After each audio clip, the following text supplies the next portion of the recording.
오늘 모시게 된 분의 성함은 박문호 박사님이시고요. 미국 텍사스에 있는 A&M 대학교에서 전자공학 박사를 받으셨습니다. 그 후에는 전자통신연구원에서 연구원으로 재직을 하시다가요. 뇌과학 공부에 빠지셨고요. 현재는 박문호 자연과학 세상이라는 단체를 이끌고 계십니다. 실은 아시는 분은 아시겠지만요. 국내에서 뇌과학 분야로 손꼽히는 이론 전문가로 활동을 하고 계십니다. 저는 예전에 인터뷰를 했던 고려대학교의 남호성 교수님의 추천으로 이분을 뵙고 인터뷰를 하게 되었는데요. 정말 큰 감명을 받았습니다. 전체 인터뷰 내용은 약 2시간 정도로 길었는데요. 그 중에서 정말 인상적이었던 부분이 2가지였습니다. 그래서 이 첫 번째 주제의 영상은요. 과연 우리는 공부를 왜 해야 되는가입니다. 당연하겠지만 그동안 여러 가지 매체에서 공부를 해야 되는 이유에 대한 이야기를 들었는데요. 저는 이분의 이야기가 가장 실제적이고 현실적이어서 크게 감명을 받았습니다. 그 부분에 대한 인터뷰 내용을 보여드립니다. 함께 보시죠. 우리가 왜 공부를 해야 되는가, 이 문제에서 핵심이 뭐냐 하면 공부를 안 해도 된다는 거예요. 하나도 안 해도 아무 문제 없이 90% 이상 사람이 잘 살아가요. 그렇다면 굳이 공부를 안 한다는 거예요. 왜 우리가 공부를 해야 되느냐, 그렇게 많이 강조하지만은 이게 확산이 안 되느냐 하면 그거 몰라도 다 해결된다는 거예요. 우리 삶의 거의 대부분이. 굳이 왜 배우느냐 이거예요. 중요한 게 있어요. 죽고 사는 문제, 전쟁에 관한 문제, 화성에 관한 문제, 저 바닷속으로 들어가는 문제, 이런 모든 것들은 특수한 지능이 필요하다는 거예요. 대부분 사람이 그냥 살아가는 것은 일반 지능을 쓰는 겁니다. 사람들이 일반 지능하고 특수 지능에 대한 개념이 없기 때문에 굳이 왜 공부를 해야 되는가를 피부에 와닿게 못 느끼는 거예요. 대충 인간으로 살아가는 데는 세포생물학이나 양자역학이나 우주로 몰라도 아무 상관없어요. 오히려 그런 거 많이 하면 사람들하고 대화할 주제가 없고 사람들까지 없어요. 친구도 없어져요. 특수지능 쪽으로 공부하면 할수록 없어져요, 사실은. 우리 그렇죠. 회원들이 저한테 와서 1, 2년 공부하고 나면 딱 드러나는 현상이 뭐냐면 송년회 때 간혹 친구들 모이면 이제 재미없어 못 모인다는 거예요. 화제가 같은 이야기 없으니까요. 그렇죠. 그래서 그분들한테 뭐 세포 분열을 이야기하겠어요? 양자역학을 이야기하겠어요? 지금 이제 노화도 질병의 하나로 이거 강의를 많이 하고 있습니다. 거의 뭐 지금 반년째 이 강의를 하고 있는데 처음부터 분자식을 갖고 해요. 안 늙을 수 있다. 혹은 뭐 여러 가지 있어요. 그 사람들 일반적으로 해요. 온갖 좋은 뭐 비타민도 먹고 다 하잖아요. 하는데 대부분 사람들이 그게 실제로 들어가고 세포 속에서 어떤 작용을 하고 어떤 분자 메카를 하고 이쪽으로는 관심이 없어요. 그냥 먹고 일반 지능으로 쓰는 그걸로서 다 만족하고 늙어 죽을 때까지 아무 문제 없이 살아요. 솔직히 말해서 아무 문제 없이 살아요. 잘 살아요. 돈 버는 데 크게 문제 없어요. 결혼하는 데까지 아무 문제 없어요. 근데 언제 문제가 생기느냐 하면 사막에 가보면 문제가 생겨요. 무슨 이야기를 하려면 지금 우크라이나 전쟁이 일어났잖아요. 이런 문제들은 특수지능이 필요하다는 거예요. 코로나19 갔을 때 교황은 바티칸 광장에서 아주 전 인류를 위해서 기도를 했어요. 코로나19가 그 기도에 응해줬나요? 기도를 올린 거는 사실 일반 지능입니다. 그냥 정서에 호소하는 그 정도의 효과는 있겠죠. 그러나 그게 코로나19 입장에서 봐서는 아무런 의미, 넌센스에 가까운 거예요. 과학을 해보면. 특수지능이 필요하다는 거예요. 지금 코로나 mRNA 백신이 개발 안 됐다면 화이자나 모더나의 백신이 개발 안 됐다면 지금 인류는 어떻게 됐겠어요? 그 버전을 1920년 버전으로 바꾸면 스페인 독감에 5천만 명 죽었어요. 이제 왜 우리가 공부를 해야 되는가? 특수지능은 죽고 사는 문제라는 거예요. 전 인류에 해당되고 이거 코로나19 강을 못 걷느냐 이런 문제인 거예요. 어느 나라는 지금 80만 명이 죽었고 어느 나라는 20만 명이 죽었고 이런 막 10만 명 단위 사람이 막 죽어 나가는 이 문제예요. 여기에 밤새도록 기도해보세요. 일반 지능 갖고 마음대로 해보세요. 그렇게 하는 데가 있어요. 브라질의 대통령은 그렇게 하고 있어요. 누가 죽어나가요? 백성들이 죽어나가요. 여기서 가장 중요한 게 아니면 특수 지능하고 일반 지능을 구별해야 되고 보통 살아갈 때는 일반 지능 갖고 90% 사람은 문제가 없어요. 근데 그걸 갖고 다 된다고 생각하면 안 돼요. 결정적인 데 가서 과학을 공부하지 않으면 상황이 끝나버린다는 거예요. 전쟁이 져버리는데 죽는데 전염병에 걸려버리는데 그때는 최첨단 장비로 분석하고 mRNA 구조가 어떻게 됐고 코로나19의 스파이크 단백질이 서열이 어떻게 됐고 그거 누가 밝혀낼 수 있어요? 최첨단 장비 안 되는 거예요. 2년 동안 3년 동안 이 코로나 강을 건너면서 방송에 그렇게 많이 나왔지만 핵심 이야기는 다 피해가요. 핵심 이야기 뭔지 알아요? 코로나19의 학술 명칭이 뭐냐면 포지티브 싱글 스트랜드 rRNA 바이러스입니다. RNA 바이러스라는 말은 들어봤을 거예요. 근데 앞에 말은 처음 들어볼 거예요. 포지티브 싱글 스트랜드란 말은 처음 들어봤을 거예요. 그렇죠. 이게 특수지능입니다. 근데 사실 RNA를 게놈으로 하는 바이러스라는 건 대충 방송에서 나왔어요. 근데 더 중요한 거, 그게 포지티브 싱글 스트랜드라는 말은 다 생략하고 안 하는 거예요. 왜냐하면 그건 전문가들만 쓰는 특수용어, 특수지능에 해당되는 거예요. 그러면 코로나 백신이, mRNA 백신이 인류를 구했는데 이게 어떤 식으로 구했는가는 일반 지능에 해당되는 것만 알고 그건 지식 정보에서 5%밖에 안 돼요. 95%이 특수지능을 모르고 있는 거예요. 사회에 유포가 안 되는 거예요. 특수지능은 평화스럽고 보통 살아가는 데는 필요 없어요. 그 특수지능이 단순한 과학 분야만 하는 게 아니고 금융에도 있어요. 만약에 우리가 금융위기가 왔을 그렇죠. 때 경제 브레인들이 그걸 외환 위기를 극복 안 해주면 그건 엄청난 시장 경제하고 온갖 미시 경제가 다 융합이 된 엄청난 그쪽 학문이 필요한 거예요. 특수지능이요.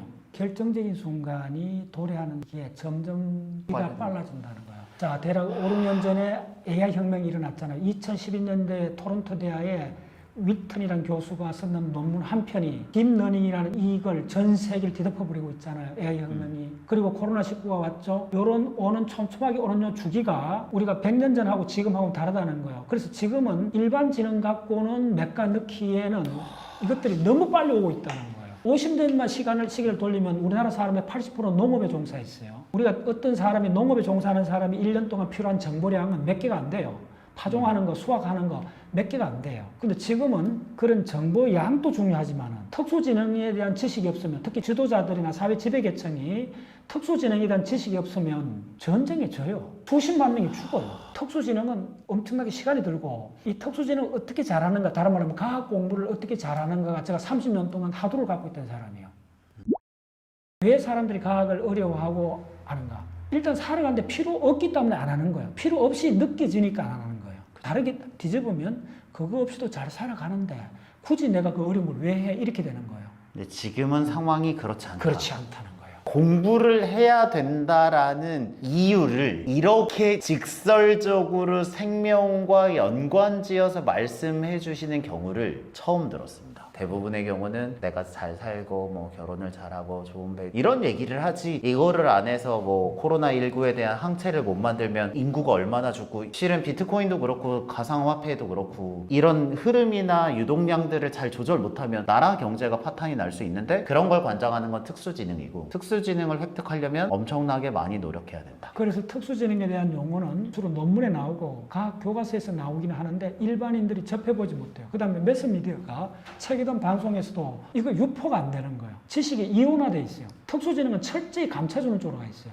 전문가들 용어로. 그래서 우리나라 과학교육이 근본적으로 어떤 문제를 안고 있었느냐 하면, 지난 30년 동안 과학운동이 모토가 뭐였나 하면 과학의 대중화였어요. 공부를 하고 싶은 다수 대중이 여기 있어요. 과학이 여기 있어요. 그래서 과학이 대중으로 늘어오라 그랬어요. 그래서 뭐냐면 과학을 쉽게 설명해 달라는 거예요. 그래서 결정적으로 망한 겁니다. 그래서 과학이 대중화되면 안 돼요. 대중이 과학화돼야 돼요. 대중이 훈련을 해서 과학으로 올라가야지.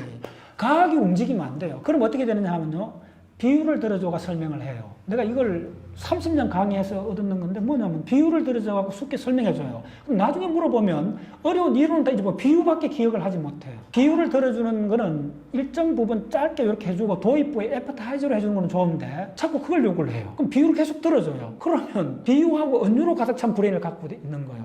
실물을 잊어버려요. 그러면 어떤 사건이 벌어지냐면 과학 근육, 학습 근육이 자랄 시기를 잊어버려요. 어려운 거를 어렵게 공부해야 학습 근육이 생기는데, 예. 어려운 거를 쉽게만 바꾸려고 노력만 하다 보니까 쉬운 것만 받아 먹으니까 얘가 근육이 안 큰다 이 말이죠. 다른 내가 한 가지 얘기 드릴게요. 만약에 배탈이 났어요. 그러면 하루 이틀 정도 미음, 죽을 먹으면 좋아요. 네. 오케이, 다 그렇게 해요. 근데 그걸 한 달, 1년 내내 죽을 먹는다 생각해 보세요. 이빨하고 위장이 어떻게 되겠어요?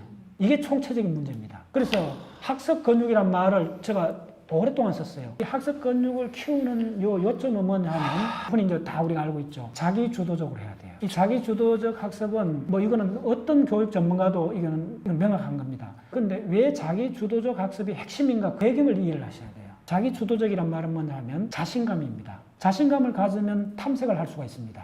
자신감이 있어야 새로운 세계로 들어갈 수 있습니다. 자신감을 가지면 탐험을 할 수 있고, 탐색을 하게 되면 새로운 걸 만나게 되고, 새로운 걸 만나면 도파민이 분출이 되고, 왜 도파민이 분출이 되느냐 하면 새로운 걸 만나면 내가 이전 것이 아니고 새로운 거기 때문에 예측이 깨져요. 예측이 깨질 때 도파민이 나온다는 건 내과학의 아주 기본 지식입니다. 도파민이 계속 나오고 도파민이 나오고 새로운 걸 보고 도파민이 나오는 과정을 흔히 재미라 그래요.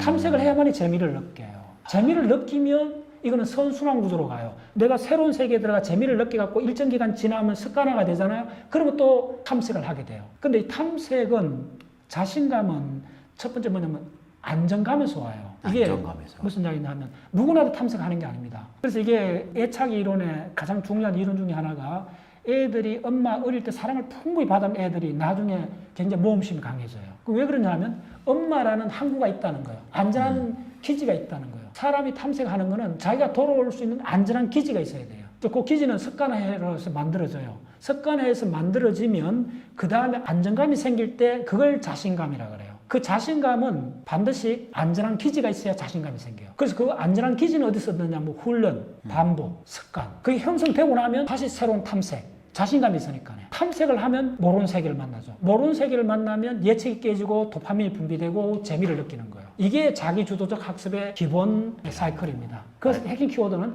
자신감입니다. 자존감이 아니고 자신감인데 자신감을 갖게 되면 반드시 인간은 탐색을 하게 돼요. 그러면 이제 전체 이 학습에 관한 이야기의 가장 핵심은 누가 뭐래도 그 안정감을 형성하는 게 먼저입니다. 그게 습관화 반응인데 습관화는 뇌과학적으로 어떻게 보셔야 되느냐 하면 계획하는 브레인과 습관화하는 브레인, 계획을 세우는 브레인과 자동 반응으로 실행하는 브레인 이렇게 나누는 게 최근 버전입니다. 결국은 뭘 이루는 거는 계획하는 뇌가 아니고 반복해서 도달하는 뇌입니다. 그게 그런 의미에서 습관이 핵심입니다. 자, 그런데 계획을 잘 세워야만이 습관을 잘할 수 있죠. 예, 정확한 목표를 지적해주고 상황을 정확히 판단해줘야만이 방향이 맞는 습관화가 되기 때문에 있는 거예요. 뭐 습관화도 여러 가지가 있잖아요. 대부분 습관화가 좋은 것 같은데 술 마시고 담배 피우는 것도 일종의 습관화죠. 안 좋은 네. 거죠. 네, 네. 그 습관 그 자체는 자, 이거 중요해집니다. 습관 자체는 좋고 나쁨이 없습니다. 이게 굉장히 중요한 개념입니다. 그런데 현실적으로는 좋은 습관은 들이기 어렵고 나쁜 습관은 그냥 들어집니다. 이게 이제 문제의 핵심 포인트죠. 그 다 뒤집어 봐야 돼요. 그래서 브레인 사이언스를 해야 돼요. 이게 특수지능입니다. 특수지능에 들어가 보면 습관 그 자체는 좋은 거나 나쁜 거나 이 구별을 안 합니다. 그쵸. 무조건 반복하면 뭐든지 돼버립니다. 그리고 오히려 습관의 설계에 여유가 넓어진 겁니다. 왜 습관이 자꾸 실패하느냐 하면 습관의 가치를 자꾸 두기 때문에 실패한다. 저는 그렇게 본 거예요. 뒤집어 갖고 거꾸로. 이거 하면 매일 운동하면 건강에 좋아.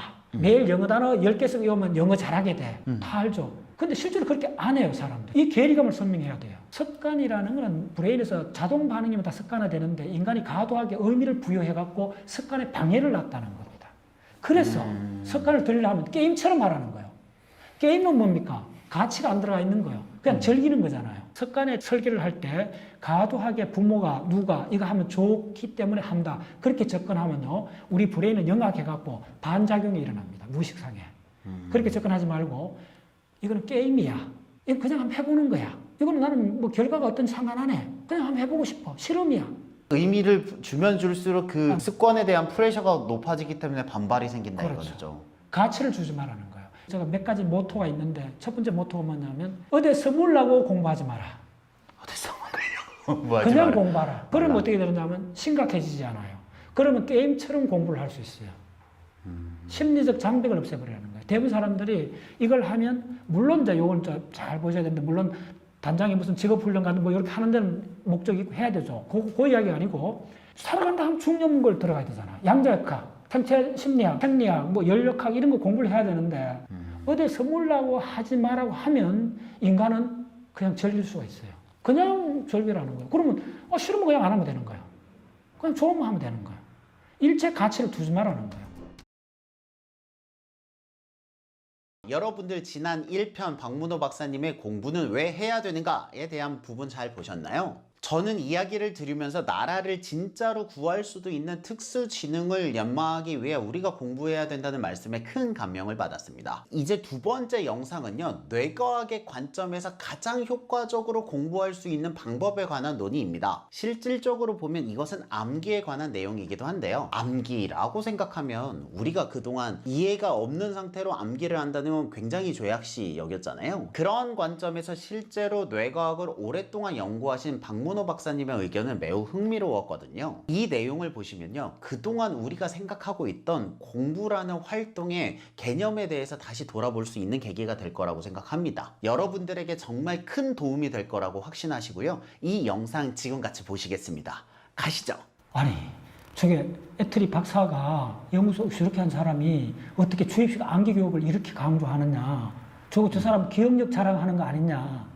지금 대부분 한 70%가 이런 반응을 일으킬 겁니다. 이쪽에 제가 대학 졸업하고 이렇게 40년을 이렇게 공부를 했는데 이 방법밖에 없다는 걸 이야기 드릴게요. 우리가 착각하고 있는 게 뭐냐 하면 논문을 쓰고 전문가들은 이렇게 특히 기억 많이 한 걸 이야기를 안 해요. 할 필요가 없는 거예요, 그 사람들은. 그 사람은 그게 생활이에요. 과학자들은 이걸 매일 쓰기 때문에 당연히 기억하고 있고 기억했는 걸 자랑할 이유도 없는 거예요. 과학을 하는 사람들이 기억을 안 한다. 이게 팽팽, 그 틀린 이야기예요. 이건 일상 용어입니다. 우리는 이거 하는 사람들은. 그래서 먼저 뭘 깨야 되느냐 하면 과학자들은 이런 걸 기억 암기 안 하고 그냥 뭐 창의적으로 한다 이래 생각하는 그게 얼마나 환상이라는 거. 왜 이 방법밖에 없느냐를 제가 이제 브레인을 한 15년 동안 공부하면서 처음부터는 그렇게 안 했어요. 저도 이해해야 되고 개념을 알아야 되고 단계적으로 나가야 되고 이제 이를 쭉 했었는데 결론적으로 말씀드리면 기억하는 것밖에 없다는 걸 알게 됐어요. 역사학자가 그 사람 쓰는 책인데 뭐냐면 그 사람이 인류 역사상 창의성이 폭발하는 세 시기를 찾아냈어요. 가장 많은 창의적 천재가 나오는 것은 이 세 건 중에도 피렌체였다는 겁니다. 미켈란젤로, 라파엘로, 레오나르도 다빈치 쭉 나오잖아요. 왜 창의성이 이 르네상스 이 피렌체에서 폭발했느냐, 가장 인류 역사상 가장 크게 폭발했느냐, 이걸 분석하는 것에서 도대식 학습을 이야기를 해요. 자, 도대식 학습은 뭡니까? 뺏기기입니다, 그냥. 흉내내기입니다. 묻지 말고 흉내내기입니다. 도제 교육의 핵심이 뭐냐면 훔쳐보는 겁니다. 네로나르도 다빈치가 7살 때 공방에 들어갔습니다. 7살 때 무슨 이해력이 있겠어요? 어깨는 거죠. 이 도제 교육이 왜 모든 학습에 가장 탁월한 학습법이냐 하면요, 함부로 안 가르쳐줘요. 훔쳐봐야 돼요. 훔쳐볼 때 얼마나 집중하겠어요. 이게 창의성의 가장 핵심입니다. 여기서는 개념이고 뭐 이해고 그거 없습니다. 오케이? 통째로 배워버리는 겁니다. 인류가 지금까지 했던 학습법 중에 흉내낼 수 있는 가장 탁월한 학습법이 도제교육입니다. 가장 어린 애를 데리고 와서 그 대가가 하는 걸 하루 종일 그대로 몸으로 흉내내는 겁니다. 내가 브레인을 공부해보고 나서 이거 이상 인류가 발견한 학습법은 없습니다. 첫째 이 공부의 방법은 일단 우리 브레인은 상황을 절박하게 만들어 놓으면요 반드시 해답을 찾습니다. 이게 대전제입니다. 절박하면 우리 브레인은 반드시 해결합니다. 그래서 저는 우리 회원들한테 뭐든지 하려면 시간을 도출해라. 상황을 인위적으로 절박하게 만들어라. 그리고 이해는 하는 게 아닙니다. 이해는 오는 겁니다. 이해는 우리가 창문을 열어두면 바람이 들어오듯이 들어오는 겁니다. 창만 열어두면 됩니다. 왜 공부를 싫어하게 됐냐 분석을 해보면요, 어려웠다는 거예요. 어른들 사기 어렵다는 말을 해요. 이런 거 하면 어렵죠. 어렵다는데 그래서 왜 제가 한 가장 좋은 방법 뒤집어 보라는 거예요. 어렵다는 말이 무슨 말이냐고. 이해를 못했다는 거예요. 그래서 내가 우리 회원들한테 많이 해줘요. 내가 지금부터 여러분들을 자유롭게 해주겠다. 이해하지 마. 그러면 절기무돼요. 어른들은 어떤 고정관념에 갇혀 있느냐 하면 어떤 강의를 듣든지 이해를 해야 시원하다는 거예요. 이해는 결과지 원인이 아닙니다. 도대체 뭐의 결과냐? 요게 핵심입니다. 기억의 결과입니다. 기억은 이제 공부를 해보면 일화기억이 있고 의미기억이 있어요. 특히 우리가 필요한 거는 의미기억인데 의미기억은 숙성 과정을 거쳐야 돼요. 일반 상대성 이론을 아무리 강의해도 금방 이해를 할 수가 없습니다. 그야말로 말도 안 되는 이야기요. 어떤 기억들은 1년 정도 숙성되는 기억이 있고 일반 상대성 같은 거는 어쩜 한 10년 정도 숙성되는 기억이 있어요. 그러면 이 대전제가 뭐냐면 먼저 기억의 구성 요소들이 들어와 있어야 돼요. 이해는 뭐냐면 기억의 구성 요소들이 내가 절박한 상황을 만나면 야들끼리 새롭고 독특한 조합을 하게 되는 거예요. 그걸 다른 말로 기억의 새롭고 독특한 조합을 창의성이라 그래요. 창의성의 창한 대표적인 이겁니다. 그러면 그것도 뒤집어 보세요. 기억이 먼저지 창의성이 먼저 아니지. 창의성은 결과고 기억이 먼저예요. 다시 말해서 이해는 하는 게 아니고 할래도 할 수가 없습니다. 기억이 돼 있지 않으면. 그러면 이해나 창의성은 뭐냐면 기억의 아이템들이 기존의 방식으로 연결을 했는데 이 문제를 해결을 못했을 때 상황이 절박해지면 그동안 연결 안 했는 패턴을 연결해 보는 겁니다. 그러다 우연히 소뒷걸음으로 쥐잡는 식으로 우연히 정답을 찾는 게 창의성입니다. 핵심은 기억의 새롭고 독특한 조합을 창의성이라고 하고 그보다 더 중요한 거는 그게 뭐가 됐든지 먼저 기억이 있어야 됩니다. 창의성은 새로운 걸 하는 겁니다. 맞죠? 그럼 내가 물어볼게요. 새롭다는 걸 어떻게 알게 됐냐고요? 이 볼펜이 하나 있다 합시다. 이 볼펜이 새롭다는 걸 당신은 어떻게 알게 됐냐고요? 이전 거하고 비교해서 새롭다는 거죠. 새롭다는 말의 사전적 정의는 항상 이전 것과 비교해서 새롭다는 겁니다. 새롭다는 그 하나가 무슨 의미가 있어요? 넌센스잖아요. 자, 여러분들 크다는 말이 무슨 의미가 있어요? 비교해서 큰 거지. 이전 기억이 없는데 새롭다는 거는 논리학상으로 존재하지 않는 헛개비입니다. 초등학생들 교육에 토론을 시켜요. 그 다음에 느낌을 적어보라는 거예요. 되게 황당한 법이에요. 가장 황당한 글짓기 학습법이 뭔지 알아요? 너 느낀 대로 쓰라는 거예요. 애들한테. 그만큼 황당한 이야기 없어요. 느낌이라는 거는 기억이 돼야 느낌이 있는 겁니다. 부모가 가까운 사람이 돌아가도 안 울 수가 있어요. 근데 집에 키우는 반려견 주고 물어요. 왜 그럴까요? 공유된 기억이 많아서 그런 거예요. 바로 기억이 감정인 겁니다. 기억되지 않는데 무슨 감정이 생겨요? 이해하려고 몸부림을 치거든요. 안관심을 쓰고 그게 바로 스트레스가 되거든요. 그래서 우리가 언제부터 그 사건이 벌어지느냐 하면 분수, 초등학교 3, 4학년 분수를 배워요. 이 분수는 브레인을 공부해보면 그때 애들이 분수 개념을 받아들일 수 있는 브레인 구조가 아닙니다. 그때는 어떻게 해야 되느냐면 그걸 반복해서 익숙해지면 됩니다. 이 어렵다는 말 대신 익숙하지 않는 말을 쓰라고 이야기해요. 우리는 단지 익숙하지 않은 뿐이에요. 이걸 왜 자꾸 강조를 하느냐 하면 이해를 하려고 노력하다가 힘이 들어가 지쳐버리는 거예요. 그래서 부모가 자식을 못 가르치는 이유가 뭐냐면 부모는 원리를 자꾸 가르쳐 주려고 그래요. 근데 자식은 개념이나 그걸 이해할 단계가 아닌 거예요. 그러니까 엄청나게 스트레스 받는 거예요. 항상 부모가 너 이것도 몰라 이러잖아요. 이것도 몰라라는 말 뒤집어 보면 이 개념을 이걸 왜 이 간단한 이 논리를 모르냐 이 말이거든요. 근데 분수나 이런 거는 그 연령대에서 굉장히 넘기 어려운 산입니다. 그걸 편안하게 자주 대면하게 해갖고 습관을 시켜버리면 돼요. 다시 요약하면 이해는 물론 궁극적인 건 이해입니다. 당연하게 이해를 하는데 선우가 바뀌었다는 거예요. 이해가 먼저 올 수가 없다는 거예요. 이해는 결과입니다. 결과는 내가 원하든 원하지 않든 결과는 노력하면 도달하게 돼 있어요. 근데 사람들이 그냥 밀밭에 가서 맥주 찾는 거예요. 그런 과정을 거쳐갖고 최종 결과물이 이해인데 그걸 도입부에서 자꾸 이야기를 하니까 애들이 질려버리는 거지. 그럼 어떻게 되냐면 놀이처럼 그냥 하라는 거예요. 이해 안 해도 되도록 족쇄를 풀어줘야 돼요. 그때 뭐냐면 의미를 묻지 말아야 돼요. 그냥 하면 돼요. 무식할 정도로 반복하면 어느 순간에 통째로 와버립니다. 그때는 이해되는 대상하고 내가 분리되지 않고 내가 그 자체가 돼. 내가 그 자체가 돼버려요. 습관화가 중요해요. 그리고 기억이 중요해요. 자, 기억이 일단 중요하다는 걸 따라오면 그 다음부터는 기억이 중요하다는 걸 뒤집으면 어떤 걸 발견할 수 있느냐 하면 우리는 그러면 기억을 해야 되는 건데 무엇을 기억해야 되는가가 두 번째 질문으로 나와야 돼요. 그렇죠. 무엇을 기억해야 되느냐 하면 자연과학에 10개 분야가 있다 합시다. 생물학, 물리학, 천체물리학 다 있다면 핵심적으로 기억해야 되는 그 기억의 플랫폼은 각 학문 분야에 3가지를 안 넘어간다는 걸 알게 된 거예요. 근데 그 3가지를 굳이 기억을 안 하고 평생 헷갈리는 걸 내가 봐왔는 거예요. 그래서 박자쌤 우리 단체의 모토가 뭐냐면 10시간 고생할래? 10년 헷갈릴래? 이게 우리 모토입니다. 근데 사람들 놀랍게 10시간 고생 안 하고 10년 헷갈리는 걸 택하더라고. 그게 뭐냐면 10시간 정도 집중하면 웬만한 거 다 한 게 합니다. 진짜 결정적인 기억을 해야 되는 게 있는데 이걸 다 피해가는 거예요. 그래서 힘드니까. 힘드니까요. 그래서 제가 본 이 지식 사회, 우리 이 지식의 유포가 어떻게 되어 있냐면 사람들이 지식을 이렇게 갖고 있어요. 자, 이게 액정이잖아요. 이 화면에 유리판에 먼지 알갱이처럼 지식을 갖고 있어요. 자, 이거 가득 차 있어요. 다 날아가 버려요. 이렇게 지식을 갖고 있어요. 그래서 따로 잡다하게 공부하지 말라는 거예요. 잡다하게 공부하면 여러분들이 많은 지식을 갖고 있는 것 같은데 팍 불면 다 날아가 버려요. 그래서 저는 이걸 뭐라 그러냐면 지식의 모듈화라 그래요. 또 한 가지 이야기할까요? 지식은 모듈화를 해야 돼요. 세계 지도 같이 요거는 딱 하나의 이 모듈화된 지식을 갖고 집중적으로 훈련해야 돼요. 그래서 저는 항상 하는 이야기입니다. 지식을 처음에는부터 분류를 하기 어려워요. 그렇죠. 계속 모으다 보면 첫 번째 일어나는 현상이 분류압을 느껴요. 분류하지 않으면 더 이상 지식을 받아들일 수 없는 단계에 와요. 옷을 막 사잖아요. 옷걸이가 없고 정리가 안 되면 더 이상 살 수가 없어요. 그때 되면 지식을 분류를 해요. 그래서 모든 학문은 분류학입니다. 모든 학문은 여러분들 착각하지 마라. 모든 학문은 언어학뿐이다. 수학도 언어학이고. 이때 언어학이란 말의 본질은 뭐냐면 모든 학문은 분류해서 생긴다. 분류하는 이 덩어리를 범주라 그러고 그거의 내용을 개념이라 그런다.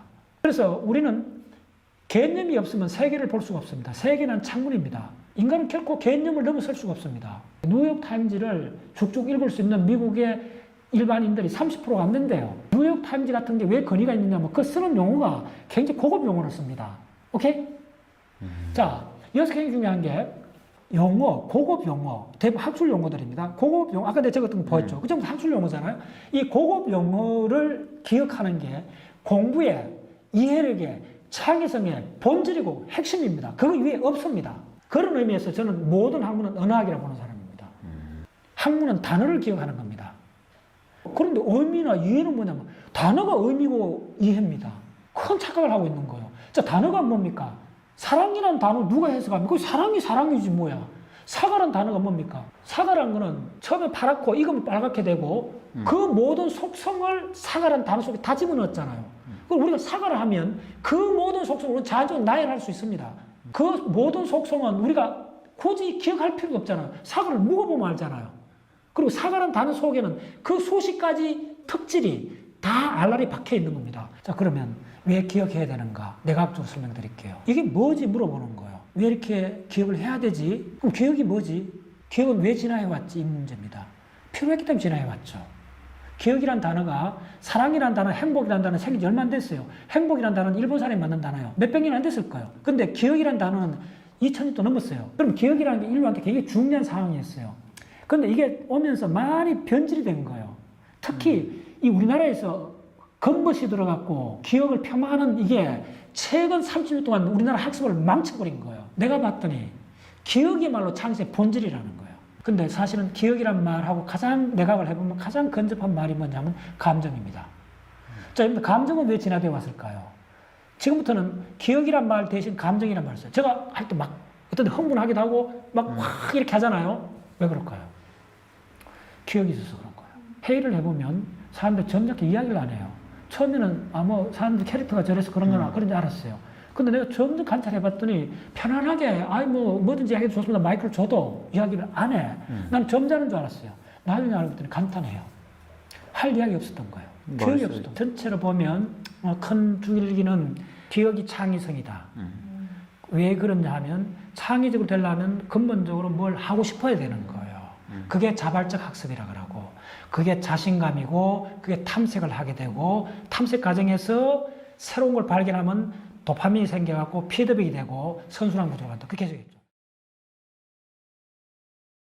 우리는 공부를 왜 하는가? 그리고 암기가 인류 최고의 방법이라고요? 하는 그 영상이 예상보다 굉장히 많은 사랑을 받았습니다. 기분이 어떠셨나요? 조금 우려되는 부분도 있었어요. 왜냐하면 저도 연구소에 오래 있던 사람은 과학자인데 암기를 또 흔히 우리가 이야기하는 단순 무식하게 암기를 하는 거가 학습의 어떤 측면에서 효율적인 걸 굉장히 강조를 했잖아요. 그거는 몇 가지 전제 조건들이 있는데 그걸 이제 이렇게 단순화시킨 거죠. 물리학에 공부하는 방법하고 역사학이나 언어학이 조금 다 다를 수 있죠. 그렇죠. 공부는 다 다를 수 있죠. 그래서 이때 암기 혹은 기억 이걸 어떤 정도로 적용해야 되나 이 문제는 상당히 섬세하게 접근을 해야 돼요. 원칙은 암기가 굉장히 중요한 컴포넌트인 건 맞는데 각 분야별로 비율을 얼마큼 하는지가 섬세하게 조절이 돼야 된다라는 말씀이시죠. 예를 들면 우리가 영어를 한다면 암기가 압도적으로 중요해지죠. 그렇죠. 근데 만약 물리를 하는데 물리 그 자체는 암기할 내용이 크게 많지가 않아요. 그러니까 여기서는 좀 더 그 원리를 이해하는 비중이 좀 더 커야 되고 왜 암기를 조금 강조를 하게 됐느냐 하면 통일적인 문제입니다. 우리가 모두 다 과학자가 되는 사회가 아니잖아요. 과학자들이 일선 연구자들이 하는 과학자상을 사회에서 너무 부각을 시키면서 어떤 문제를 풀고 창의적으로 접근하는 이쪽이 굉장히 강조되는 사회가 되어버린 거예요. 일종의 사회적 문화를 형성한 거예요.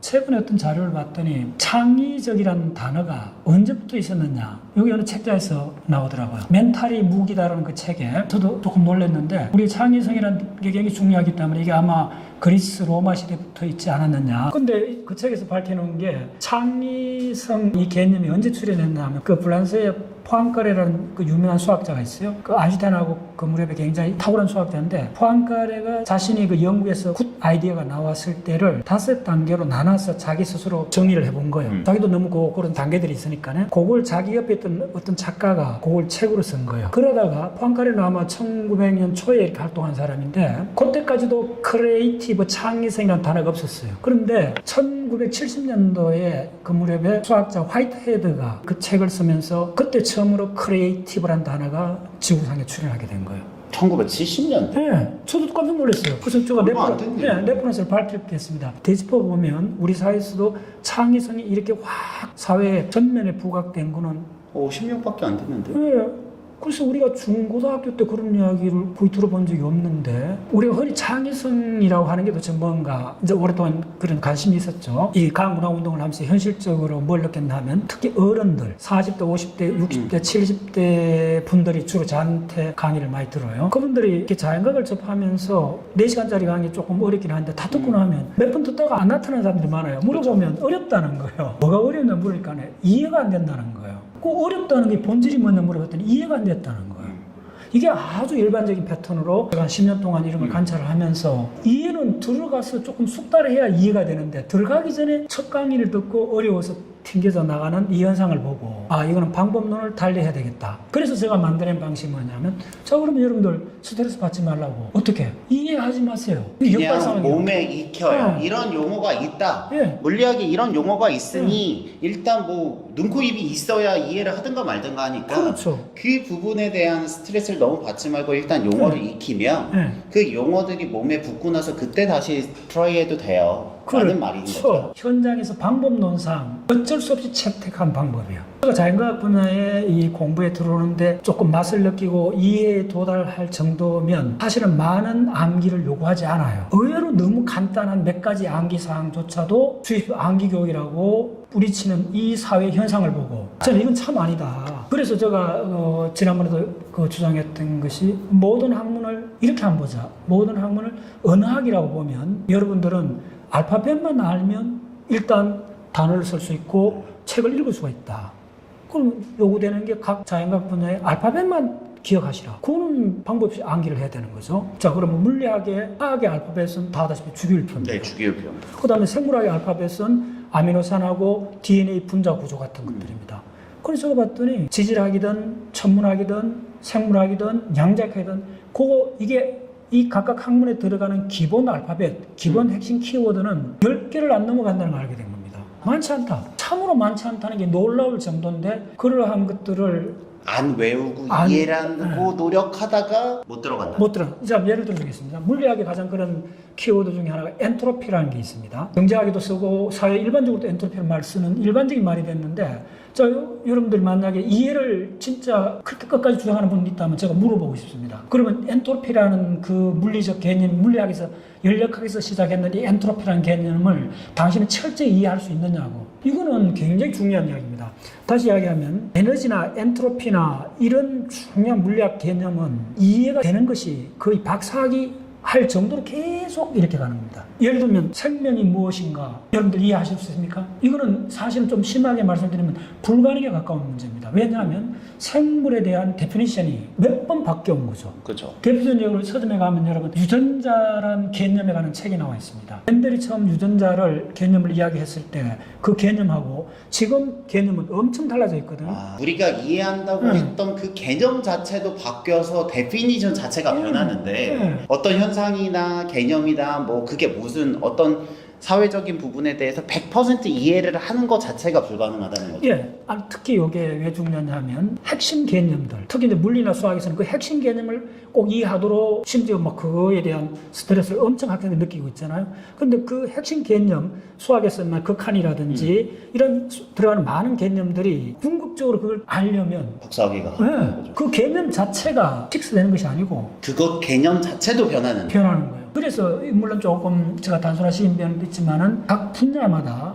예를 들면 물리학이나 화학이나 생물학에서 꼭 알고 싶은 유전자라든지 엔트로피라든지 이런 개념들은 계속 진화를 하고 있는 겁니다. 자, 그래서 요약하면 너무나 시간이 든다는 겁니다. 시간이 들기 때문에 그렇게 접근하지 말고 궁극적으로는 이해입니다. 이해를 도달하는 방법이 여러 가지인데 처음부터 끝까지 그걸 개념적으로 이해하라고 푸시를 하면 우리 브레인이 그 로드를 감당할 수가 없습니다. 그리고 연령별로 그것이 수상화가 돼가는 과정에 따라서 연령별로 이해하기 거의 심하게 불가능에 가까운 개념들도 있습니다. 너무 강요하지 말라는 거죠. 예. 저는 실은 이거는 자연과학을 말씀하시니까 그렇지만 저는 이제 수학에 관해서 말씀드리면 실은 완벽한 이해라는 게 거의 쉽지가 않은 게 예를 들면 기본서를 100점 맞을 정도로 해요. 그럼 이게 이해가 다 된 건가요? 아닐 수 있잖아요. 왜냐면 심화서를 그러면 반타작하면 이 친구가 이해를 한 건가 안 한 건가라고 하면 어려운데, 그렇다고 해서 A급 수학처럼 굉장히 어려운 문제 A 스텝을 다 맞을 정도로 이해하는 건 너무나 고통스럽거든요. 그러니까 제가 봤을 때 그 이해의 수준이라는 걸 측정하기도 좀 어렵고, 심지어 말씀하신 것처럼 우리가 이해하려고 했던 그 대상의 정의 자체가 변하기 때문에 원칙적으로 시간이 들고 불가능한 부분이 있다. 예.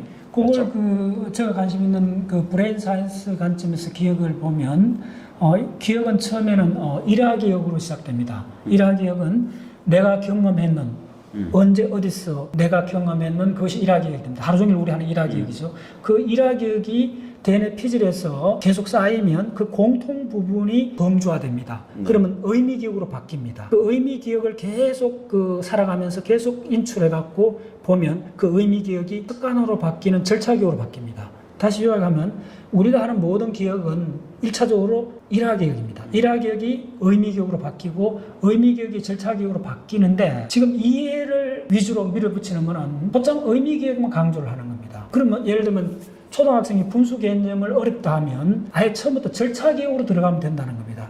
제가 주장하는 거는. 자, 우리가 그렇게 하는 것들이 굉장히 많습니다. 자전거를 보고 타는 방법을 이해해서 타는 사람은 없습니다. 타다 보니까 절차로 숙달되다 보니까 의미가 이해되는 거죠. 통째로. 수학 내에서도 분야마다 좀 다르고 학문마다 분야가 다르다는 거예요. 좀 더 섬세해져야 된다는 겁니다. 예를 들면 조금 전에 분수라든지 학생들이 극한 개념, 미분 개념 같은 거는 일단 이렇게 해보고 가르쳐보고 그렇죠. 처음에는 이제 의미를 이렇게 가르쳐보고 어렵게 느끼면 한 발 물러서라는 겁니다. 특히 그것이 왜 중요하냐면 초등학생, 중학생의 경우에는 브레인적으로 긍정적이거나 이렇게 접근하는 게 강하고 반작용이 일어나면 그 부작용이 굉장히 강합니다. 그래서 흔히 알잖아요. 고등학교 때 중학교 때 수학 선생이 처음에 뭘 가르쳤는데 그게 싫어져 갖고 그거 하나 이해 못 해갖고 수학 싫어졌다는 사람도 있거든요. 근데 그 포인트가 많은 게 아니고 그 한두 포인트거든요. 그 개념이 굉장히 중요한 포인트였지만 그 포인트를 돌아가라는 거예요. 우회하라는 거예요. 그거하고 싸우지 말라는 거예요. 왜냐면 싸우면 어떤 상황이 벌어지느냐, 염증이 생겨버려요. 엄청난 스트레스에 갖고 그 과목 전체가 싫어져 버리는 거예요. 그래서 우리가 다른 비유로 들으면 어린애들한테 쓴 약을 먹일 때 코팅을 단 걸로 하잖아요. 그걸 당의정이라고 그러는데 그게 필요하다는 거예요.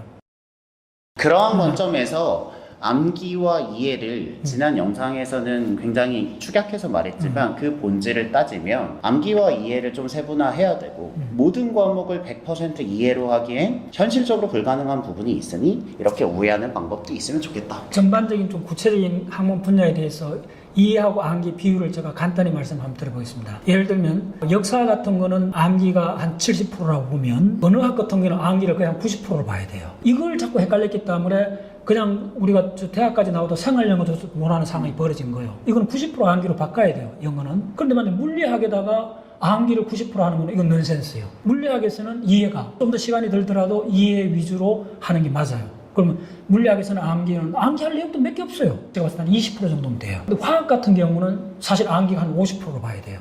그럼 학문 전반적으로 보면 평균에서 간단히 말씀드리면 암기가 제가 차지하는 비율이 한 70%라 봐요.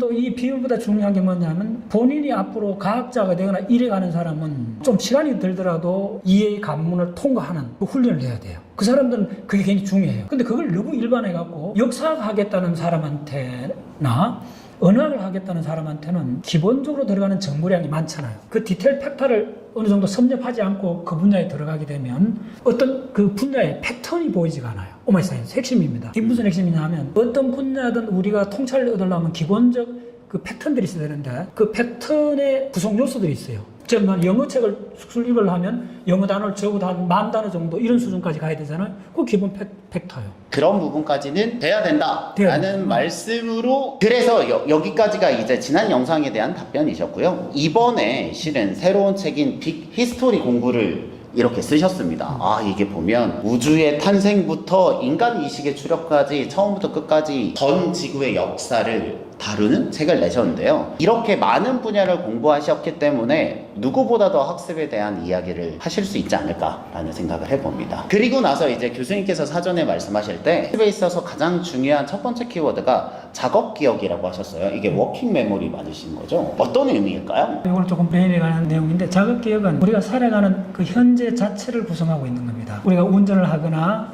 사람하고 대화를 하거나 그 다음에 커피를 마시거나 모든 그 단계가 어쨌든 운동 출력이 필요하잖아요. 운동 출력에 들어가는 기억을 자극기억이라고 합니다. 간단히 말씀드리면. 그리고 자극기억은 우리의 그 현재를 구성하고 있어요. 자극기억이 원활하지 않으면 우리는 맥락에 맞춰서 살아갈 수가 없는 거죠.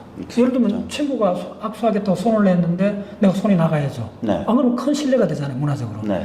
이제 이런 것들이 전부 다 자극기억인데, 그래서 이 자극기억이 인간이 인지 조절을 통해서 인간이 문화를 만드는 이 전체, 동물하고 달라지는 가장 중요한 포인트가 이런데, 자, 한 가지 말씀드리면 이렇습니다. 우리가 손이 하는 걸 한번 생각해 보세요. 구멍을 파고, 그 다음에 꺼내고, 손을 털고, 꿰매고 손을 턴다. 어떤 동물도 이렇게 할 수 없죠. 물론 동물은 앞다리가 고정돼 이렇게 땅에 있기 때문에 그럴 수 있는데 이렇게 우리가처럼 이렇게 손을 터는 섬세하게. 예. 이게 무슨 말이냐 하면 주로 운동이잖아요. 그러나 우리가 지금 이야기하는 모든 창의성도 운동의 결과잖아요. 예를 들면 뭐 북글씨를 잘 쓴다. 손 운동이죠. 그림을 그리든 음악을 하든 전부 다 운동 출력이죠. 생각해보면 그 창의적인 활동의 대부분이 운동이네요. 운동이죠. 성악가가 되면 엄청나게 이 성대를 훈련해야 되죠. 보컬로. 단순하게 이제 그 다음에 단순한 운동 출력을 훈련하는 것 플러스 해갖고 예술 분야를 들어가려면 그것을 정서회로가 링크돼야 되죠. 감정이 결합을 해야 되죠. 그래서 우리 자극기억은 한마디로 사람이 동물하고 달라지고 인간이 굉장히 총명하다 했을 때 뭘 일을 잘한다. 어떤 사람 일머리가 있다. 했을 때는 이 자극기억이 잘 돌아가는 겁니다. 그러면 우리가 인위적으로 이 자극기억의 용량을 늘리거나 혹은 질을 높이거나 이렇게 할 수 있는 방법들이 있나요? 아, 예, 좋은 질문입니다. 네. 그래서 이 기억은 우리가 대략하게 세 단계로 되어 있습니다. 기억을 코딩하는 거, 기억을 만드는 거죠. 주로 해마에서 합니다. 그 다음에 기억을 만든 기억을 저장을 해야 되죠. 저장은 DNA 피질에서 합니다. 그 다음에 이제 기억을 끄집어내 쓰잖아요. 기억을 인출. 요 세 단계로 이제 간단히 말씀드릴 수 있는데 자극기억은 주로 기억의 인출하고 관계 있습니다. 자, 다시 한번 말씀드리면 우리가 흔히 기억, 지금 앞대목의 이야기에서도 내가 암기식 이야기를 하면 사람들이 조금 뉘앙스적으로 거부하는 사람들이 있다는 걸 알아요.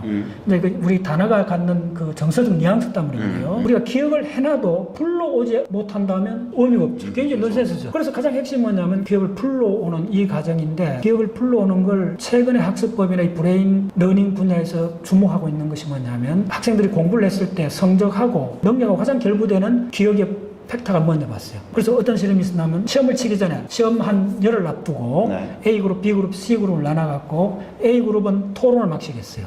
그 시험의 문제에 대한 토론을 시켰고 B그룹은 우리가 전통적으로 하듯이 선생님들 노트 보고 막 암기했죠. C그룹은 뭘 했느냐 하면 지금까지 공부한 내용을 보지도 안 하고 가만히 앉아서 기억을 끄집어내보게 했어요. 그냥 앉아서 너 뭐 배웠니 해서 내가 뭐 배웠더라 이렇게 인출을 했죠. 근데 이제 전통적으로는 가장 짧은 시간에 성적을 올린 거는 당연히 노트를 보고 그냥 착착착 암기를 하는 2번. 게 2번이죠. 일반적으로 오는데 또 토론도 굉장히 할 것 같은데 요 실험을 몇 번을 했는데 항상 세 번째, 기억을 인출하는 팀이 요 한두 명이 아닙니다. 그룹을 했으니까 기억을 인출하는 팀이 항상 점수가 좋았다는 거예요. 파이널리 좋았다는 초반에는 다른 방법이 우수할 수 있지만 마지막에는 앉아서 너 뭐 배웠니 해서 내가 뭐 배웠더라 뭐 배웠죠 이렇게 머릿속에서 계속 힘들겠죠. 그걸 인출해보는 연습을 한 팀이 성과가 제일 좋아요. 그렇죠.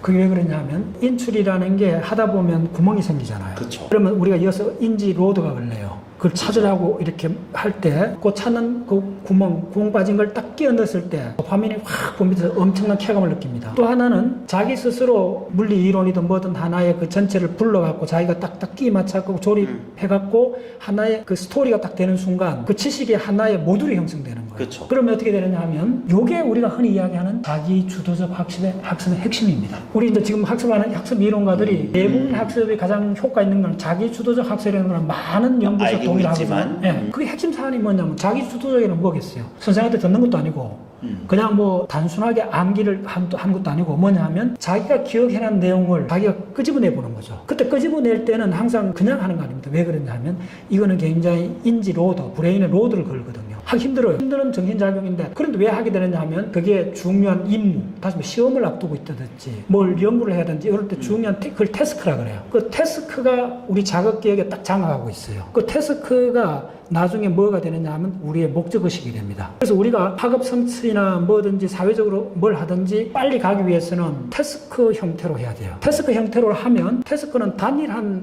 프로그램이거든요. 그럼 그 속에 몇 개의 그 지식들이 딱딱딱딱딱 배열이 돼갖고 맥락으로 연결되는 지식의 덩어리거든요. 우리가 공부하는 동안에 그 지식의 덩어리에 몇 개가 빠져 있단 말입니다. 네. 기억상에. 네. 그러면 내가 그걸 풀러내야 굉장히 어려운 겁니다. 불러내고 노력하는 동안에 태스크가 완성이 돼요. 기본적으로 우리 아이한테 너 배운 거 얘기를 해봐 라고 하면 대부분 다 태스크가 있죠. 중간고사든 거든 뭐 우리가 목표가 있고 불러 일으켜봐 하면 아이가 10개 중에 한 6, 7개를 불러 일으키고 무조건 3, 4개가 빵꾸가 난단 말이죠. 그러면 그 3, 4개 빵꾸를 채우기 위해서 머릿속에서 끙 할 때 로드가 걸리는 거고 그 3, 4개 중에 한두 개가 채워지면서 그게 모듈처럼 탁 붙어서 지식을 붙을 때 자기주도 학습이 된다. 예. 우리의 그 인지 정신작용은 우리가 항상 하고 있는 이쪽에 굉장히 힘이 세거든요. 그 자극기억은 바로 비유하자면 은행에 1억 적으면 장기 기억이고 자극기억은 내 값에 있는 10만 원 정도입니다.